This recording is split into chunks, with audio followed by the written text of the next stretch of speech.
咁睇到呢個景，今日應該大家都知道我同大家行邊度啦。冇錯，今日就同大家行下白鵝潭大灣區藝術中心嘅。咁呢個館嘅話咧，5月1號就開業噶啦。咁到而家嘅話咧，依然係非常之難約。咁可見嘅話咧，呢個人參觀人數係非常之多嘅。咁約唔到嘅朋友仔嘅話咧，可以睇用我視頻先了解下先。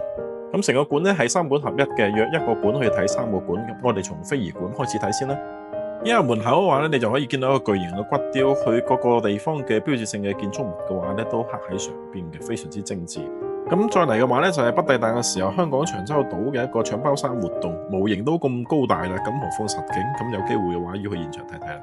咁仲有佛山嘅醒獅文化啦，同埋粵劇人嘅行業協會白鵝會館嘅話咧，都係收錄其中嘅。睇完粵劇咁啊，點少得木偶戲呢？你喺度可以睇到各個地區木偶大師嘅精湛手藝，同埋了解到一場完整嘅木偶戲嘅所有製作過程。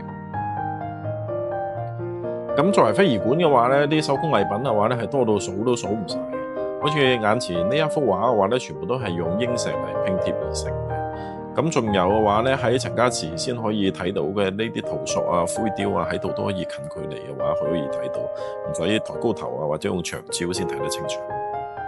以及最近好火嘅鷹歌舞嘅話呢，都喺度有記載嘅。咁包括啊鷹歌舞嘅歷史啊，其實各個民族嘅話呢都有唔同嘅舞蹈嘅。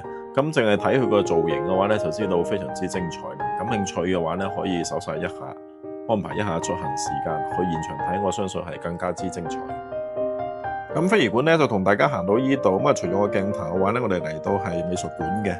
咁美術館同非遺館嘅話咧，入到嚟係兩種唔同嘅感覺。你首先俾你吸引嘅話咧，係一個呢個無敵嘅大光景，正對住白天鵝嘅。咁接落嚟吸引你嘅話咧，一定係一大堆嘅藝術品。雖然睇唔明佢表達啲咩嘢，但係一啲都唔違和，而且我覺得佢好靚，但又講唔出靚喺邊度。可能呢啲就叫做藝術咯。咁成個美術館嘅話咧，就總共有5層嘅，咁應該係目前藏品最多嘅一個展館之一嚟。咁佢展覽嘅作品係非常之多，有現代啦、古典啦、人文啦、寫實啦、抽象啦。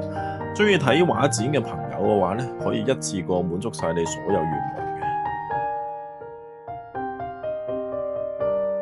3樓嘅話咧，影像館係我最中意嘅，因為佢可以讓你嘅話咧身臨其境，去感受廣州呢座城市嘅飛速發展，而且喺發展嘅同時嘅話咧，體會到傳統文化同埋現代文化嘅和諧共存，相互成就。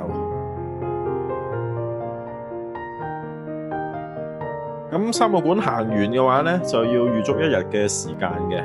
咁大家都發現可能我冇展示文字館，咁我就唔劇透咁多噶啦，咁啊留翻自己嘅話咧過嚟親自體會一下。